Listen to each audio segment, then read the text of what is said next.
Le Rotaract Club Abidjan de Plateau a 30 ans. 30 années d'existence dans la formation du leadership des jeunes, mais surtout 30 années d'action sociale au profit des défavorisés. Ce trentenaire du club service est marqué par un gala de bienfaisance. Son but, recueillir des fonds pour la construction de 2 salles de classe dans le village de Yafo à Bongwa, dans le département d'Ara. Plusieurs activités au menu, notamment des jeux de tombola et de vente d'œuvres d'art. Le choix de Yafo à Bongwa, c'est parti d'un constat. Un soir, un ami partait en vacances et il a constaté que les élèves de là marchaient pour partir, il était presque midi. Donc il s'est renseigné pourquoi à midi ils marchent sur une telle distance. Et lui, il a pensé à faire une action concernant la cantine. Et arrivé à l'école, il a constaté que la cantine était le moindre mal. Qu'il y avait les élèves qui faisaient cours en plein air, on va dire, les élèves de 2 salles de classe. Donc, au lieu de construire la cantine, et les enfants feront cours indépendant des saisons climatiques, on a préféré d'abord construire les 2 salles de classe qui manquent à l'établissement et ensuite équiper la cantine.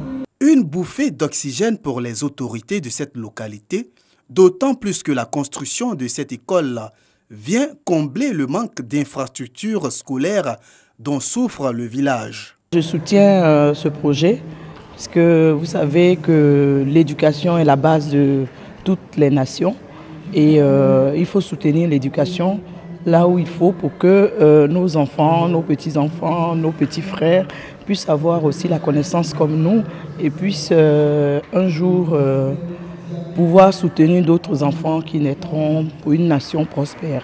Le Rotaract Club Abidjan de Plateau est une organisation apolitique du Rotary International. Il regroupe des jeunes âgés de 18 à 30 ans. Ceux-ci sont formés au leadership en vue d'être au service de la communauté. 9 milliards de francs CFA, c'est le budget primitif adopté au cours de ce conseil municipal de la commune de Cocody. Outre le budget 2019, plusieurs points ont été abordés au cours de ce conseil, notamment ceux relatifs au programme triennal 2019-2020-2021, mais aussi au cadre organique des emplois et taxes municipales de l'exercice 2019. Des points adoptés par le Conseil qui a ainsi donné quitus au maire pour entamer son vaste chantier de développement et de modernisation de la commune de Cocody. J'ai promis des choses aux populations, donc il y a des priorités, la sécurité, la salubrité, l'environnement, la santé, et nous allons le faire maintenant très rapidement. Cette deuxième session du Conseil municipal de Cocody a vu la forte mobilisation des opérateurs économiques et chefs coutumiers de la commune, mais également la présence du préfet d'Abidjan. Le règlement donne mission au préfet d'accompagner les conseils municipaux, d'anticiper les conflits et de veiller à la cohésion au sein du conseil. Et donc notre travail, c'est un travail de développement et de suivi. Sur les 50 conseillers municipaux que compte la commune, 45 ont tenu leur siège contre un absent pour 4 procurations. Papa, aujourd'hui est la journée internationale du théâtre. La journée internationale du théâtre célébrée à Abobo. Le centre d'action culturelle d'Abobo accueille les amoureux de cet art oratoire. À Abobo, le projet Yekangwa œuvre à l'animation culturelle de la commune. Yekangwa, c'est mensuellement organisé des bouquets artistiques avec 3 disciplines majeures. L'art dramatique avec toutes les composantes dont le théâtre, le conte, etc. La musique et la danse. Donc donner l'occasion aux artistes d'être partie prenante et animer l'espace. Pour le bonheur des populations d'Abobo, dit que le théâtre est une discipline majeure qui doit vivre, donc sensibiliser aussi la population. C'est tout à fait normal que nous puissions reconnaître l'importance du théâtre avec tout ce que cela implique. Pour cette journée internationale du théâtre, les autorités administratives ont apporté leur soutien aux jeunes d'Abobo. Le théâtre est en train de renaître, en dépit de tout ce qu'on peut croire, puisque la Côte d'Ivoire continue de former des hommes de théâtre dans toutes les disciplines, dans tous les métiers du théâtre. Tous les mois, le projet Yekangwa va organiser des activités culturelles au profit des jeunes d'Abobo.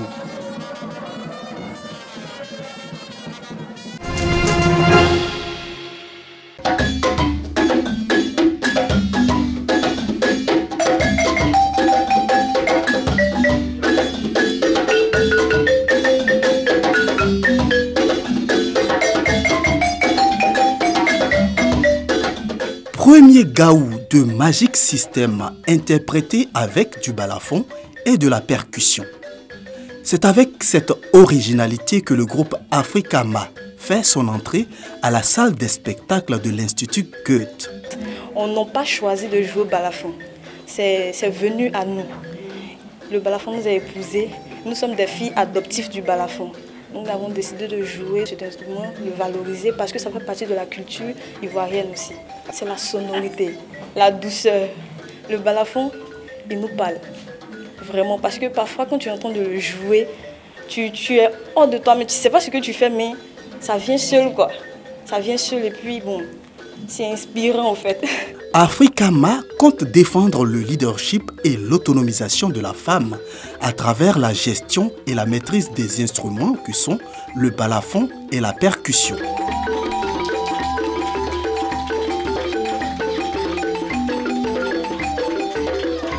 On ne va pas rejeter son aspect sacré, mais aujourd'hui, on veut le valoriser. Valoriser aussi la femme, montrer aussi la capacité qu'a la femme de pouvoir pratiquer un instrument. C'est vrai, on voit des femmes jouer des instruments classiques qui ne sont pas nos propres instruments à nous. Mais le balafon, c'est rare. Africama, c'est Ama, Carmel, Marcel et Larissa. 4 jeunes filles qui font danser le public avec leur sonorité.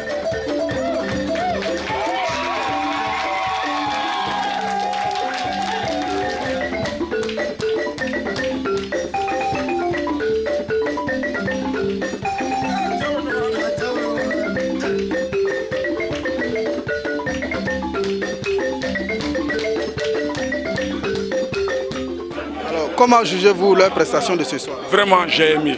J'ai aimé. C'est comme ça, tout le monde a commencé par là. On va doucement pour grandir.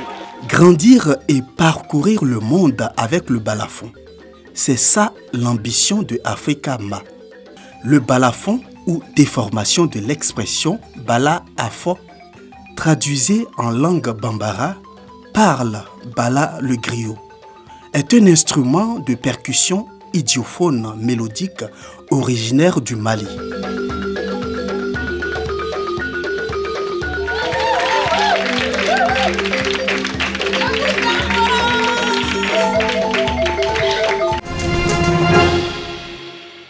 Près de 25 000 personnes étaient présentes sur la grande esplanade de Rabat pour accueillir le pape François ce samedi. Le souverain pontife entame une courte visite au Maroc centrée sur le dialogue avec l'islam et la problématique des migrations, 2 priorités de son pontificat. Le chef spirituel des 1,3 milliard de catholiques a été invité par Mohamed VI, roi du Maroc et commandeur des croyants, pour cette visite placée sous le signe du développement du dialogue interreligieux. Le chef de l'Église catholique, le premier à se rendre au Maroc depuis Jean-Paul II en août 1985, a appuyé l'action de Mohamed VI en faveur d'une forme modérée de l'islam qui favorise le dialogue entre les confessions et rejette toute forme de terrorisme ou de violence prétendument commise au nom de Dieu. Dans un texte commun diffusé plus tard dans la journée, le pape et le roi ont également appelé à préserver Jérusalem comme patrimoine commun des 3 religions monothéistes.